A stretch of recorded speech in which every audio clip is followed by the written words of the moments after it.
आज कल वाली क्लास में एक क्वेश्चन हमने देखा था कि उसके अंदर realisation account, capital account, bank account, cash account किस तरीके से बनता है। आज का टॉपिक हम शुरू करेंगे partners loan to the firm, यानी कि अगर किसी पार्टनर ने फर्म को लोन दिया हुआ है तो उस केस में आपने क्या करना है, आपको अलग से पार्टनर का लोन अकाउंट प्रिपेयर करना है।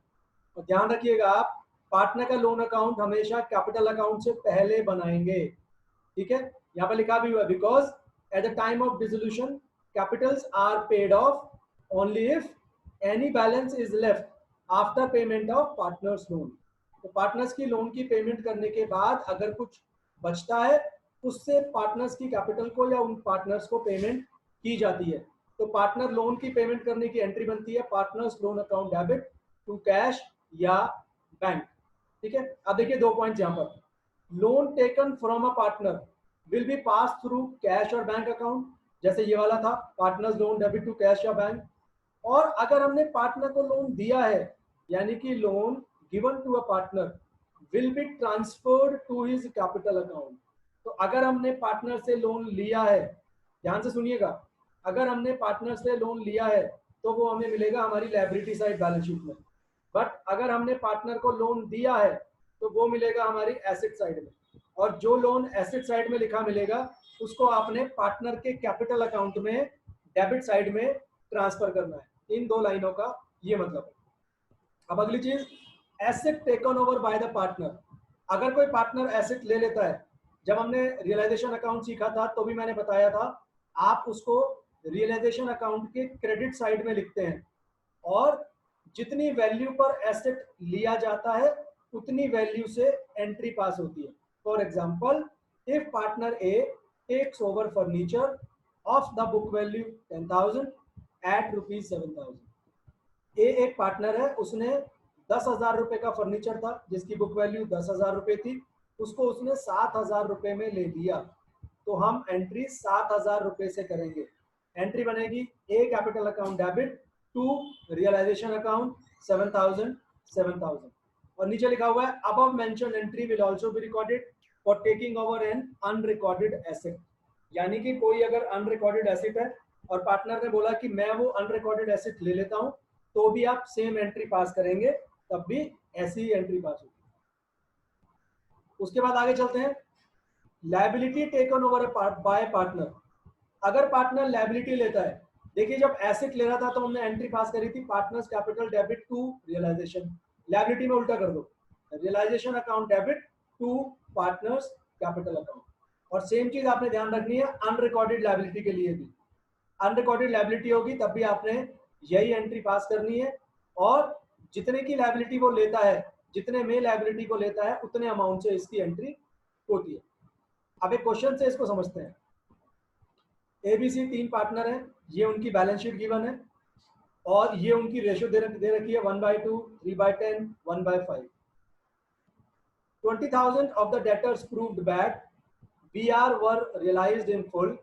Stock realized 1,70,000 rupees. Furniture was taken over by B at a book value. Furniture B ने ले लिया बुक वैल्यू पर और रियलाइजेशन के एक्सपेंसेस हुए 20,000 रुपए के। बहुत आसान क्वेश्चन है, सिंपल क्वेश्चन है। सबसे पहले बनाएंगे रियलाइजेशन अकाउंट और सबसे पहला स्टेप क्या है हमारा, एसेट्स को यहां से यहां लेकर आना है, इधर ऐसे क्रॉस। तो फर्नीचर, स्टॉक, डेटर और बिल रिसीवेबल, इन चार आइटम्स को मैंने यहाँ पर उतार दिया, to furniture, to stock, to BR. ठीक है, कैश और बैंक नहीं उतारते हैं इसलिए इसको हमने छोड़ दिया। उसके बाद चलते हैं लायबिलिटी साइड में। लायबिलिटी से क्रेडिटर उतारेंगे, ये क्रेडिटर उतार दिया। ये है ए का लोन। अब ए है फर्म के अंदर पार्टनर, तो पार्टनर का जो लोन होता है लायबिलिटी साइड में लिखा हुआ उसका अलग से अकाउंट बनाते हैं, इसलिए अभी इसको हम लोग रियलाइजेशन अकाउंट में नहीं उतारेंगे। तो ए लोन अकाउंट हमने एज इट इज छोड़ दिया। कैपिटल अकाउंट भी नहीं उतारेंगे, कैपिटल अकाउंट भी अभी हमने एज इट इज छोड़ दिया। अब चलते हैं नीचे एडजस्टमेंट पे। कहता है 20,000 of the debtors proved bad, यानी कि जो यहाँ पर टोटल डेटर है वो दे रखे हैं 2,40,000, उसमें से 20,000 हो गए बैड डेट्स, यानी कि डेटर से मुझे मिले सिर्फ 2,20,000 रुपए। तो यहाँ एंट्री करूंगा मैं क्रेडिट साइड में बाय कैश अकाउंट, ब्रैकेट में लिखिए एसेट्स रियलाइज्ड, और सबसे पहले डेटर से कितने पैसे मिले 2,40,000 माइनस 20,000, 2,20,000 रुपए ये डेटर से मिल गए। फिर लिखा हुआ है आगे, bill receivable were realised in full. Bill receivable की वैल्यू है हमारी 30,000 रुपए, यानी कि BR से मुझे पूरे की पूरे 30,000 रुपए मिल गए। फिर स्टॉक से मिले हमें 1,70,000 रुपए, तो लिखो स्टॉक 1,70,000। तो ये तीनों वैल्यूज को जोड़ दिया मैंने, 2,20, 30 और 1,70, तो टोटल 4,20,000 रुपए मैंने कैश में ट्रांसफर कर दिए। उसके बाद लिखा हुआ है furniture was taken over by B at book value. Furniture की बुक में वैल्यू दे रखी है 5,000 रुपए, तो बी ने फर्नीचर को 5,000 रुपए में ले लिया। तो यहाँ एंट्री पास करूंगा मैं, by B capital furniture taken 5,000 rupees. उसके बाद एक्सपेंसेस ऑफ रियलाइजेशन 20,000 रुपए खर्चे हुए, पेमेंट सारी आती है डेबिट साइड में, तो यहाँ लिखिए टू कैश एक्सपेंसेस पेड 20,000 रुपए। अब देखिए यहाँ पर क्वेश्चन में जो क्रेडिटर्स दे रखे हैं वो दे रखे हैं 2,75,000, और यहाँ पर इन एडजस्टमेंट के अंदर क्रेडिटर के बारे में कोई भी इंफॉर्मेशन नहीं है। तो यहाँ पर एक पॉइंट आप लोग नोट डाउन करें, अपने पास ध्यान रखें कि कभी भी कोई भी आउटसाइड लायबिलिटीज जैसे क्रेडिटर है, बैंक लोन है या बिल पेबल है, अगर इनके बारे में कोई इंफॉर्मेशन नहीं है क्वेश्चन में एडजस्टमेंट के अंदर, तो आप उनकी पूरी पेमेंट कर देंगे। इसीलिए यहाँ पर हमने टू कैश लिखा और क्रेडिटर्स को फुल पेमेंट दे दी। इस तरीके से मेरा रियलाइजेशन अकाउंट बना। इसको अब मैं क्लोज करूंगा, तो बैलेंस आ रहा है क्रेडिट साइड में 45,000 रुपए, ये हुआ मेरा लॉस, और ये मैं ट्रांसफर कर दूंगा कैपिटल अकाउंट में। तो जो उनकी ये रेशो दे रखी थी 1/2, 3/10, 1/5, इस रेशो में 45,000 रुपए को उनके कैपिटल अकाउंट में ट्रांसफर कर दिया। अब आगे चलते हैं, अब बनाएंगे नेक्स्ट अकाउंट, और नेक्स्ट अकाउंट बनेगा हमारा ए का लोन अकाउंट, क्योंकि हमने सीखा है ना कैपिटल अकाउंट बनाने से पहले लोन अकाउंट बनाना है। तो लायबिलिटी साइड में लोन अकाउंट लिखा हुआ था 30,000 रुपए का, यहाँ लिखा मैंने बाय बैलेंस ब्रॉट डाउन 30,000 रुपए। लोन एक लायबिलिटी है, लायबिलिटी का हमेशा क्रेडिट बैलेंस होता है, इसलिए मैंने यहाँ लिखा बाय बैलेंस BD 30,000 रुपए, और इसको पे कर दिया टू कैश अकाउंट 30,000 रुपए, ये मैंने इसकी पेमेंट कर दी। उसके बाद बनेंगे मेरे कैपिटल अकाउंट्स। कैपिटल अकाउंट में अब सबसे पहले कैपिटल उतारी बाय बैलेंस BD, जो मुझे बैलेंस शीट में गिवन थी, ये वाली 1,50,000 और 5,000, ये मैंने यहाँ पर उतार दी 1,50,000 5,000। उसके बाद रियलाइजेशन अकाउंट में एक एंट्री पास की थी हमने बाय बी कैपिटल, ये एंट्री इस तरफ क्रॉस यानी कि बी के डेबिट साइड में आ जाएगी। ऐसे ये वाला जो लॉस है ये भी क्रॉस ट्रांसफर होगा, तो ये भी कैपिटल अकाउंट के डेबिट साइड में आ जाएगा। और ये दोनों एंट्री कहाँ से आ रही है? रियलाइजेशन से। तो यहाँ लिखेंगे टू रियलाइजेशन अकाउंट, बी में 5,000 रुपए उसके फर्नीचर वाले, और फिर टू रियलाइजेशन, ये जो लॉस आया तीनों में, ये तीनों में ट्रांसफर कर दिया। अब और कोई एंट्री नहीं है, अब हम कैपिटल अकाउंट को करेंगे क्लोज। तो ए और बी को जब मैंने क्लोज किया तो बैलेंस आ रहा है इस तरफ, ये ए में आ रहा है 77,500, बी में आ रहा है 31,500। तो मैं लिखूंगा यहाँ पर टू कैश, ये हमने उनको फाइनल पेमेंट कर दी। सी का बैलेंस आ रहा है इस तरफ, ये आ रहा है 4,000 रुपए, तो सी में लिखूंगा मैं बाय कैश, सी हमें 4,000 रुपए देगा। तो ए और बी को तो फाइनली हम लोग पे कर रहे हैं ये वाला पैसा 77,500 और 31,500, मगर सी को पैसा हमें देना पड़ेगा, तो सी 4,000 रुपए लेकर आएगा। उसके बाद बनेगा कैश अकाउंट, फाइनल अकाउंट। सबसे पहले बैलेंस शीट में कैश का बैलेंस गिवन था, वो यहाँ उतारा टू बैलेंस ब्रॉट डाउन। उसके बाद देखो सबसे पहले कैपिटल अकाउंट में से एंट्री उतार लेते हैं। चलिए ये बाय कैश है, एंट्री क्रॉस ले आओ, यहाँ से यहाँ आ गई तो टू सी कैपिटल। ए और बी वाली एंट्री यहाँ से यहाँ आ गई तो by A capital by B capital, ये कैपिटल अकाउंट से एंट्री हमने उतार दी। उसके बाद लोन में चलते हैं, यहाँ पे लोन अकाउंट में टू कैश था, यानी कि ये भी यहाँ आ जाएगी बाय ए लोन अकाउंट 30,000 रुपए। अब रियलाइजेशन अकाउंट के अंदर जहां जहां कैश की एंट्री की थी उसको क्रॉस ट्रांसफर कर दीजिए, यानी कि ये रियलाइजेशन अकाउंट है, इसमें यहाँ बाय कैश लिखा हुआ है, यानी कि इसको मैं क्रॉस लाऊंगा इधर, इस तरफ उतारूंगा तो कैश अकाउंट में हो जाएगा टू रियलाइजेशन। देखिए ये लिखा हुआ टू रियलाइजेशन एसेट्स रियलाइज्ड 4,20,000 रुपए। उसके बाद रियलाइजेशन में डेबिट साइड में दो एंट्रीज थी, एक एक्सपेंस को पे करने की और एक क्रेडिटर को पे करने की। तो ये दोनों एंट्रीज हमने यहाँ उतार दी। By realisation 20,000, by realisation 2,75,000। और फिर मैंने कैश अकाउंट को बंद किया तो दोनों साइड मेरी बराबर आती है, 4,34,000 रुपये, 4,34,000 रुपये। ठीक है, इस तरीके से हमारा ये वाला क्वेश्चन कंप्लीट हो गया। अब एक और क्वेश्चन देखते हैं जो इसी के नीचे है। दो पार्टनर है दिया और रिया, उनकी रेशो दे रखी है इक्वल। 31 मार्च 2016 को उनकी ये बैलेंस शीट दे रखी है। ये बैलेंस शीट है, पीछे दो आइटम है, कोई बात नहीं, बताता जाऊंगा आपको मैं। उसके बाद ये कुछ एडजस्टमेंट्स दे रखी है, चारों अकाउंट फिर दोबारा से बनाने हैं। चलिए इसको बनाते हैं। देखिए सबसे पहले बना रहे हैं हम लोग रियलाइजेशन अकाउंट। सबसे पहला काम क्या है हमारा, यहाँ पर जो एसेट्स दे रखे हैं ये वाले एसेट्स को यहाँ उतारना है। अब देखिए यहाँ पर सबसे पहला एसेट है डेटर। डेटर की वैल्यू 42,000 रुपये मैंने यहाँ उतार दी। उसके बाद दे रखा है less provision for bad debts. Provision आपने उतारना है रियलाइजेशन अकाउंट के क्रेडिट साइड में, तो मैंने यहाँ लिखा by provision for bad debts 6,000 रुपये। उसके बाद अगला आइटम है स्टॉक। स्टॉक 12,000 रुपये, मैंने यहाँ लिखा to stock 12,000। Investment plant and machinery, इन दोनों को भी मैंने रियलाइजेशन में डेबिट साइड में उतार दिया। दियाज लोन, ये पार्टनर का लोन है जो एसेट साइड लिखा हुआ है, इसको अभी छोड़ दीजिए। अब आइए लायबिलिटी साइड में, यहाँ पर रिया लोन, ये भी पार्टनर का लोन है, इसको भी छोड़ दो। रिजर्व, रिजर्व यहाँ पर नहीं उतरेंगे, ये ध्यान रखिएगा। इन्वेस्टमेंट फ्लक्चुएशन फंड, अब यहाँ पर एक पॉइंट बड़े ध्यान से आप लोग सुने और नोट डाउन करें। क्वेश्चन में मेरे पास इन्वेस्टमेंट गिवन है एसेट में और लायबिलिटी में गिवन है इन्वेस्टमेंट फ्लक्चुएशन फंड। अब क्योंकि इन्वेस्टमेंट भी गिवन है और उससे रिलेटेड फंड भी गिवन है, तो दोनों चीजें मैं रियलाइजेशन में उतारूंगा। इन्वेस्टमेंट मैंने उतारा था डेबिट साइड में यहाँ पर, और जो ये फंड है इसको उतारूंगा मैं इधर क्रेडिट साइड में, इन्वेस्टमेंट फ्लक्चुएशन फंड अकाउंट। अब अगर क्वेश्चन में एसेट में इन्वेस्टमेंट गिवन नहीं होती, सिर्फ ये वाला फंड गिवन होता, तो इस फंड को फिर मैं यहाँ पर नहीं उतारता, मैं इस इन्वेस्टमेंट फ्लक्चुएशन फंड को पार्टनर्स कैपिटल अकाउंट में डिस्ट्रीब्यूट करता। ये ध्यान रखनी है ये चीज आपको।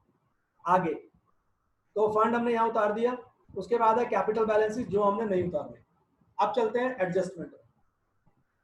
सबसे पहले creditors were paid of by giving them. Question में क्रेडिटर्स गिवन है जो पिछले पेज पर थे, ये यहाँ पर क्रेडिटर है 60,000 के और कैश थे 25,000 के, तो क्रेडिटर भी मैंने अपनी रियलाइजेशन अकाउंट के अंदर उतार दिए। उसके बाद चलते हैं आगे। अब पहली एडजस्टमेंट समझते हैं। सबसे पहले creditors were paid of by giving them plant and machinery at a discount of 10% and the balance in cash. देखिए मेरे पास जो प्लांट एंड मशीनरी है वो है 39,000 रुपए की, ठीक है। अब हमने क्या करा, वो कहता है जो आपके क्रेडिटर्स हैं उनको हमने प्लांट एंड मशीनरी उन्होंने हमसे ले ली 10% के डिस्काउंट पे, और जो बाकी पैसा बचा वो मैंने क्रेडिटर्स को पे कर दिया। मेरे पास जो प्लांट एंड मशीनरी है वो है 39,000 रुपए की। 39,000 में से अगर आप 10% माइनस करेंगे 3,900, तो वो बनेगा 35,100। यानी कि उसने क्या करा, क्रेडिटर ने अपनी टोटल 60,000 पेमेंट में से 35,100 रुपए का तो ले लिया प्लांट एंड मशीनरी, और बाकी का पेमेंट हमने दिया उसे कैश में। तो मैंने एक पॉइंट डिस्कस किया था, अगर किसी लायबिलिटी को आप कोई एसेट देते हैं तो जितनी वैल्यू वो एसेट में लेता है, जितनी वैल्यू का एसेट लेता है उतनी वैल्यू को माइनस कर देते हैं, उसकी कोई एंट्री पास नहीं करते हैं, और बाकी पेमेंट जो हम उसे कैश में या बैंक के थ्रू दे रहे हैं सिर्फ उसकी एंट्री पास होती है। इसलिए यहाँ पर मैंने लिखा टू कैश क्रेडिटर्स 60,000 माइनस 35,100, तो बैलेंस आया 24,900 रुपए। आपको 35,100 रुपए की एंट्री पास करने की जरूरत नहीं है, क्योंकि जब कोई लायबिलिटी को हम एसेट पकड़ा देते हैं उसकी एंट्री पास नहीं करते, ठीक है। उसके बाद लिखा हुआ है रिया का जो लोन है वो हमने पे करा विद इंटरेस्ट 500 रुपीज, तो यहाँ पर सिर्फ इंटरेस्ट की एंट्री पास करेंगे, लिखेंगे to interest on Riyaz loan 500 rupees, ये हमने इंटरेस्ट पे कर दिया। फिर लिखा हुआ है debtors realised 10% less of the amount due from them. Debtors की जो टोटल वैल्यू है बुक्स में वो दे रखी है कितनी, वो दे रखी है 42,000 रुपए। इसमें से 10% माइनस करूंगा मैं तो बचेगा 37,800 रुपए। तो बाय कैश डेटर्स 37,800 रुपए। उसके बाद लिखा हुआ है stock was taken over by रिया एट 7,000 रुपीज। तो बाय रिया capital stock taken 7,000 rupees, simple था। इन्वेस्टमेंट से मिले मुझे 80,000 रुपए ऑफ देयर बुक वैल्यू। अब देखिए यहां पर इन्वेस्टमेंट थी मेरे पास बुक्स में, इन्वेस्टमेंट दे रखी है हमारे पास 18,000 रुपए की, और वो कहता है 80% पैसा मुझे मिल गया। तो 18,000 का 80% कितना होगा, 14,400 रुपए। तो बाय कैश इन्वेस्टमेंट 14,400 रुपए। तो बाय कैश में आपकी दो एंट्रीज आ गई, एक डेटर और एक इन्वेस्टमेंट, दोनों को जोड़ा, आंसर आया 52,200 रुपए। उसके बाद realisation expenses of 600 rupees were paid by दिया। एक्सपेंसेस जब एक पार्टनर पे करता है तो उसकी एंट्री हम पहले सीख चुके हैं। अब इसकी एंट्री बनेगी रियलाइजेशन अकाउंट डेबिट टू दिया कैपिटल अकाउंट, क्योंकि ये एक्सपेंसेस कंपनी के थे, कंपनी को बियर करने थे, दिया ने हमारे बिहाफ पर पेमेंट कर दी, तो अब हम दिया के कैपिटल अकाउंट में इतना पैसा क्रेडिट करेंगे। तो इसलिए एंट्री मैंने लिखी टू दिया कैपिटल अकाउंट 600 रुपए एक्सपेंसेस। अकाउंट बंद किया, यहाँ पर लॉस आ गया मेरा 9800 रुपीज का, जो मैंने पार्टनर कैपिटल अकाउंट में ट्रांसफर कर दिया उनकी प्रॉफिट शेयरिंग रेशो। अब बनेगा लोन अकाउंट। देखिए क्वेश्चन के अंदर रिया का जो लोन था वो था लायबिलिटी साइड में, रिया लोन लायबिलिटी में था 15,000 रुपए का, तो लायबिलिटी था इसलिए सबसे पहले क्रेडिट में लिखेंगे बाय बैलेंस ब्रॉट डाउन 15,000 रुपए। साथ ही साथ क्वेश्चन में एक और एडजस्टमेंट थी, लिखा हुआ था हम रिया को उसके लोन पर इंटरेस्ट भी देंगे, तो यहाँ मैं लिखूंगा बाय इंटरेस्ट। तो टोटल 15,500 रुपए मुझे रिया के लोन के अगेंस्ट में अब देने पड़ेंगे, वो मैंने पूरी पेमेंट कर दी टू कैश अकाउंट 15,500 रुपए। अब बात करते हैं दिया। दिया का जो लोन था वो था मेरे एसेट साइड में, इसका मतलब है मुझे दिया से 2,000 रुपए लेने हैं, मेरा एसेट है। एसेट क्या होता है, डेबिट बैलेंस, तो यहाँ उतारा टू बैलेंस ब्रॉट डाउन 2,000 रुपए। और मैंने थोड़ी देर पहले बताया था अगर किसी पार्टनर को हमने लोन दिया है तो उसको वो लोन अमाउंट उसके कैपिटल अकाउंट में आप ट्रांसफर कर देंगे। तो यहाँ लिखूंगा मैं बाय दिया कैपिटल अकाउंट 2,000 रुपए, ठीक है। आप बनाएंगे कैपिटल अकाउंट। सबसे पहले बाय बैलेंस बीटी, ये कैपिटल दे रखी थी बैलेंस शीट में, वो आपने उतार दी। उसके बाद रियलाइजेशन अकाउंट में एक एंट्री पास की थी हमने टू दिया कैपिटल, तो ये एंट्री मैंने क्रॉस ट्रांसफर करी, तो दिया के कैपिटल अकाउंट में क्रेडिट साइड में आया मैं, और मैंने लिखा बाय रियलाइजेशन अकाउंट 600 रुपए दिया के अंदर। उसके बाद इन्होंने किया जनरल रिजर्व, बैलेंस शीट में लायबिलिटी में ये रिजर्व है, जैसे नॉर्मली पार्टनर्स में बांटते हैं, तो सिंपली मैंने इस 15,000 रुपए को दोनों पार्टनर्स में डिस्ट्रीब्यूट कर दिया। उसके बाद ये दिया का जो लोन था यहाँ पे मैंने दिया के कैपिटल अकाउंट में ट्रांसफर किया था, इसको यहाँ से मैं यहाँ ले आऊंगा टू दियाज लोन अकाउंट 2,000 रुपए, ये यहाँ पर आ गया। उसके बाद यहाँ पर रियलाइजेशन में एक एंट्री थी रिया कैपिटल अकाउंट, रिया ने जो स्टॉक लिया था तो वो मैंने रिया के कैपिटल अकाउंट में डेबिट किया था, वो यहाँ से उतार लेंगे टू रियलाइजेशन, ये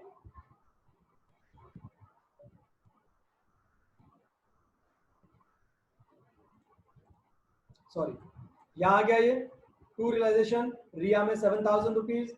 उसके बाद रियलाइजेशन अकाउंट में लॉस आया था वो मैंने यहाँ ट्रांसफर कर दिया डेबिट में to realisation, and finally account बंद कर दीजिए।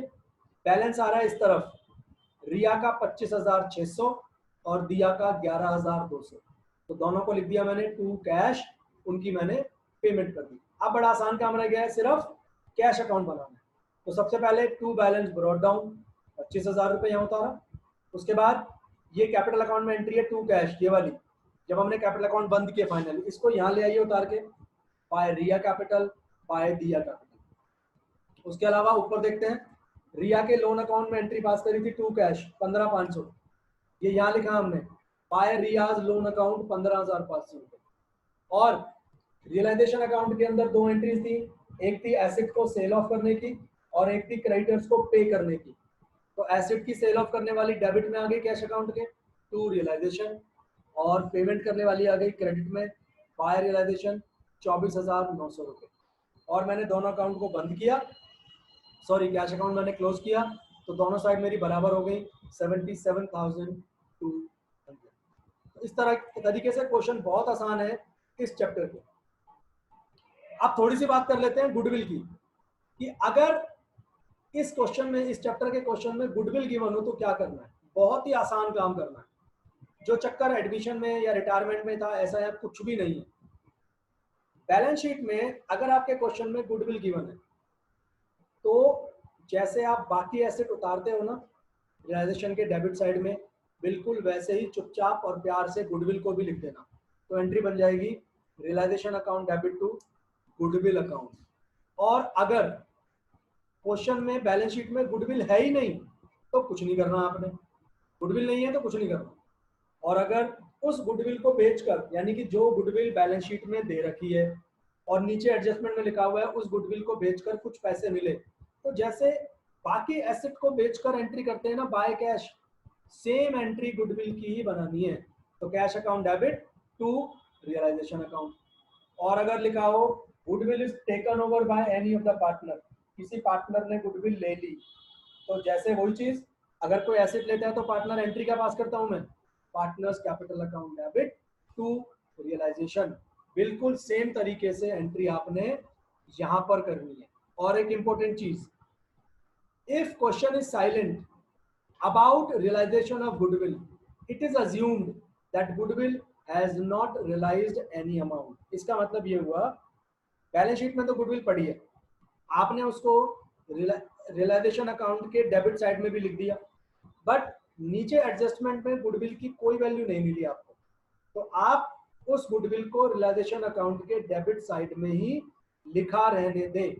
आपको उसका कुछ भी नहीं करना है, वो एज इट इज वहीं पर पड़ी रहेगी और ऑटोमेटिकली उसकी एडजस्टमेंट हो जाएगी। ठीक है।